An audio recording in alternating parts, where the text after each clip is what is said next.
This is Radhika Sachdeva and welcome back to my YouTube channel Nitya Vishesh. Second round ख़त्म हो चुका है। आपका एडमिशन भी होपफुली सबका हो ही गया होगा, जहाँ पे जिसका भी एडमिशन होना था। अब थर्ड राउंड बचा हुआ है और बस ऑलमोस्ट सब डन ही है। अब आप लोग कॉलेज आने वाले हैं, तो अब बहुत सारी चीज़ें ऐसी हैं जो आपको कॉलेज में आते हुए लेके आनी है, ताकि आपको यहाँ आने के बाद कोई डिफ़िकल्टी ना हो। तो उसी के ऊपर ये वीडियो मैं बना रही हूँ, तो इसको एंड तक ज़रूर देखें। तो गाइस, कॉलेज में सबसे पहले आती इम्पोर्टेंट चीज़ है आपके लिए एप्रन।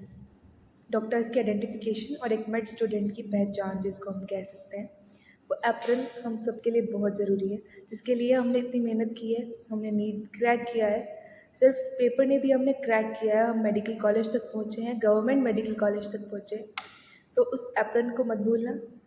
और मैं ये बता चुकी हूँ पहले भी वीडियोस में कि knee length, up to knee length आपको एप्रन रखना है। वैसे तो ये कॉलेज टू कॉलेज डिपेंड करता है, लेकिन फर्स्ट ईयर के स्टूडेंट्स के लिए अप टू नी लेंथ होता है।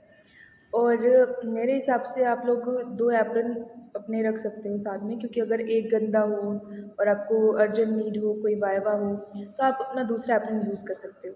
तो थोड़ा सा फ्रेंडली हो जाता है कि आपको ज़्यादा वॉश ना करना पड़े, तो आप 2 एप्रन अपने रख सकते हो। या जिसको ज़्यादा प्रॉब्लम है वॉश करने से, वो 3 भी रख सकते हैं, जैसे आपको सूटेबल। सबसे इम्पॉर्टेंट चीज़, वैसे तो आजकल सबके पास ही स्मार्टफोन्स होते हैं, लेकिन फिर भी मैं ये वीडियो में ऐड कर रही हूँ कि आप अपने पास एक अच्छा सा स्मार्टफ़ोन रखो, क्योंकि बहुत सारे व्हाट्सएप ग्रुप्स आपके बनेंगे कॉलेज में आने के बाद। अलग अलग सब्जेक्ट्स के अलग अलग ग्रुप्स बनेंगे, स्टोरेज भी भरेगी, क्योंकि कई सारी पीडीएफ्स, कई सारी चीज़ें उसमें होंगी। तो मेक श्योर कि आपके पास एक अच्छा स्मार्टफ़ोन हो जो हैंग ना करे और आपको कहीं प्रॉब्लम ना क्रिएट कर दे। उसके बाद तीसरी इम्पॉर्टेंट चीज़, वैसे तो इम्पॉर्टेंट नहीं है, लेकिन अगर आप उसको अफोर्ड कर सकते हो, यानी कि मैं बात कर रही हूँ आईपैड या फिर टैब की। तो कई स्टूडेंट्स मुझसे पूछ रहे थे कि क्या वो ज़रूरी है लाना। देखो, कंपल्शन कुछ नहीं है, लेकिन आप अपनी ज़रूरत के हिसाब से, अगर आपको लगता है कि आप अफोर्ड कर सकते हो, तो बहुत अच्छी बात है। आप एक अपना आईपैड या फिर टैब ला सकते हैं, क्योंकि बहुत सारी बुक्स ऐसी होती है जो हम अफोर्ड नहीं कर सकते, तो उनको हम पीडीएफ फॉर्मेट में रख सकते हैं। और कोई, हम ऐसा तो है नहीं कि एक ही सब्जेक्ट की बहुत सारी बुक्स इकट्ठी करके रख लें। तो उस टाइम पे सबसे इम्पॉर्टेंट चीज़ आती है हमारे पास आईपैड या फिर टैब।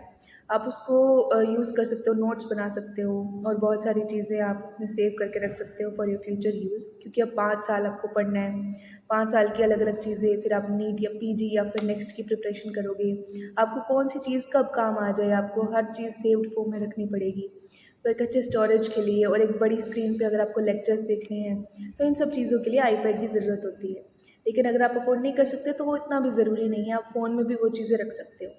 तो बाकी अकॉर्डिंग टू योर नीड आप अपना आईपैड या फिर टैबलेट ले सकते हो। स्टेथोस्कोप, चौथी चीज़ है स्टेथोस्कोप। स्टेथोस्कोप की एज सच कोई खास नीड नहीं है, क्योंकि आपको फिजियोलॉजी प्रैक्टिकल्स में स्टेथोस्कोप की नीड पड़ेगी ऑस्कल्टेशन के लिए। लेकिन कई स्टूडेंट्स को होता है कि हाँ, हम लोगों ने एडमिशन लिया है, तो हम थोड़ा सा स्टेथो में फ़ोटो वोटो डालें, तो बस उस पर्पज़ के लिए आप ले सकते हो। अदरवाइज़ आपको कुछ खास ज़रूरत नहीं है, क्योंकि कॉलेज वाले प्रैक्टिकल्स के टाइम पे अपने आप अवेलेबल कराते हैं, तो आपको एज सच कोई अर्जेंट नीड नहीं है।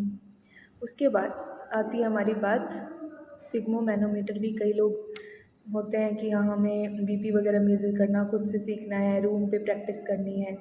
अदरवाइज़ ये सब चीज़ें कोई काम की नहीं है, आपको सब कुछ फिजियोलॉजी प्रैक्टिकल लैब्स में अवेलेबल करा देंगे। उसके बाद हमारी इम्पॉर्टेंट चीज़ आती है, हमें एक बोन सेट की ज़रूरत पड़ती है एनाटॉमी में।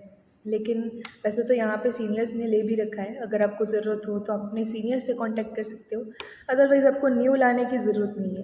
बोन सेट इसलिए काम आता है कि अगर आपको एनाटॉमी डिपार्टमेंट में, जैसे हम एनाटॉमी में बोन्स पढ़ते हैं सारी, तो अगर आप डीएच में प्रैक्टिस नहीं कर पाए, या बाई चांस आपको हम आपके वहाँ पे डीएच में अवेलेबल नहीं हो रही हैं बोन्स, तो आप एक बोन सेट खरीद सकते हो या फिर अपना पढ़ सकते हो, ताकि आपको प्रैक्टिकल्स के टाइम पे अगर आपके कॉलेज वाले अवेलेबल ना भी कराएं, तो आप अपना खुद का पर्सनल यूज़ कर सको। लेकिन वैसे बहुत एक्सपेंसिव आता है, तो आपको खुद के लिए पर्सनल ख़रीदने की कोई ज़रूरत नहीं है। अगर लेना भी है तो आप लोग ग्रुप्स में ले सकते हो, या फिर आप अपने सीनियर्स से कॉन्टैक्ट कर सकते हो, क्योंकि उन्होंने अपनी स्टडी के लिए लिया होगा। और वैसे तो यूट्यूब पे आजकल सब कुछ अवेलेबल है 3D फॉर्मेट में। मैं आपको सब कुछ पहले बता चुकी हूँ अपनी वीडियोस में। वैसे तो हर एक कॉलेज का अपना ड्रेस कोड होता है, तो आपके कॉलेज के हिसाब से आप अपने ड्रेस कोड के हिसाब से अपने क्लोथ्स लेके जा सकते हैं। और आपके यहाँ एकेडमिक्स में आपको ज़रूरत पड़ेगी बुक्स की, तो बुक्स के लिए मैं एक और वीडियो बना दूँगी, तो उसमें आप देख सकते हैं कि कौन कौन सी बुक्स आपको फर्स्ट ईयर के लिए ज़रूरी है। लेकिन मेरे हिसाब से अभी आपको बुक्स के लिए कोई जल्दी नहीं करनी है। आराम से एडमिशन लीजिए। वहाँ पे आपके कौन सी बुक्स फॉलो कराते हैं, कौन सी बुक से आपकी बेटर अंडरस्टैंडिंग बन रही है, उस हिसाब से अपनी बुक्स को बाय करना, या फिर अपने सीनियर से ले सकते हो आप। तो अभी कोई ज़्यादा जल्दी नहीं करना बुक्स वगैरह लेने की, आराम से डिसाइड करना कि कौन सी बुक से ज़्यादा बेटर अंडरस्टैंडिंग है आपको। और इम्पॉर्टेंट चीज़ यहाँ पे डाइसेक्शन के टाइम पे चाहिए होंगे ग्लव्स। तो अपने ग्लव्स का पूरा सेट आता है वैसे तो आपको वो मिल जाएगा। पूरा ग्लव सेट आप ले सकते हो ताकि आप जब भी डाइसेक्शन करो तो आप अपने ग्लव्स यूज़ कर सको। और डाइसेक्शन किट, वैसे तो डाइसेक्शन किट के बहुत सारे इंस्ट्रूमेंट्स काम नहीं आते। मेजरली जो काम आते हैं वो होता है हमारा स्कैल्पल और फोर्सेप। तो आपको या तो ये दो इंस्ट्रूमेंट्स आप ले सकते हो, यूज़ कर सकते हो उनको, या फिर आप पूरी की पूरी किट खरीद सकते हो, वो आपके ऊपर डिपेंड करता है। मेजरली ये दो चीज़ें काम आती हैं, ये दोनों आपके पास होनी ही होनी चाहिए। डाइसेक्शन करते हुए उसके बाद आपको सैनिटाइज़र की ज़रूरत पड़ती है या मास्क आपको चाहिए, तो ये सब आप खुद ला सकते हो। मास्क, सैनिटाइज़र, डाइसेक्शन टूल्स और ग्लव्स।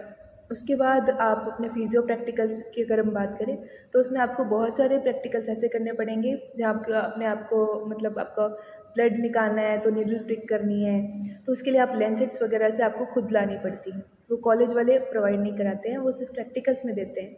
आपको पूरे टाइम प्रैक्टिस के लिए खुद के लेंसेट लाने पड़ते हैं, तो आप उसके लिए लेंसेट वगैरह ला। लास्ट में मैं यही कहना चाहूँगी कि अब बिल्कुल एंड पॉइंट पे हो आप, जब आपका एडमिशन होने वाला है या हो चुका है, और अब आप अपना घर छोड़ के अपने कॉलेज आने वाले हो फर्दर 5 साल के लिए, उसके बाद भी आप पीजी की प्रिपरेशन करोगे जहाँ भी जाओगे। तो अब ये बिल्कुल एंड टाइम है अपने पेरेंट्स के साथ स्पेंड करने का, अपनी फैमिली के साथ अच्छे मोमेंट्स बिताने का, क्योंकि फिर आप अपनी कॉलेज लाइफ में आ जाओगे तो वही गेस्ट की तरह एक अपने घर पे हम जा पाते हैं। कभी कभी वीकेंड्स पे या कभी कभी उस पर भी नहीं जा पा रहे हैं तो और किसी मेजर हॉलीडेज़ पे जहाँ थोड़ा लॉन्ग वीकेंड बने, अदरवाइज़ हमें घर जाने को भी नहीं मिलता, स्पेशली जो लोग अपने दूसरे स्टेट में गए हैं अपना स्टेट छोड़ के। तो ये बहुत ही मतलब जिसको बोलते हैं ना प्रीशियस टाइम है कि आप अपने पेरेंट्स के साथ अच्छे से एंजॉय करो कि हाँ अब आपका एडमिशन हो चुका है, अब आप फ्री हो एकदम माइंड से रिलैक्स करके, जितने भी दिन बचे हैं अपना आराम से पेरेंट्स के साथ एंजॉय करो और अपनी मेमोरीज़ क्रिएट करो। और बाकी अब आप एक मेडिकल कॉलेज में एंटर करने वाले हो तो आप थोड़े बहुत एक्साइटेड होगे, थोड़े बहुत नर्वस होगे, हर चीज़ आती है दिमाग में एडमिशन से कुछ दिन पहले, लेकिन हर चीज़ आपने खुद ने कमाई है, अपनी खुद की मेहनत से कमाई है। So be proud of yourself and best of. और बाकी कोई भी क्वेरी हो तो आप मुझे कमेंट्स में पूछ सकते हैं, और मेरी वीडियोस पसंद आए तो उन्हें लाइक कर देना, मेरे चैनल को सब्सक्राइब ज़रूर कर देना। Thank you so much.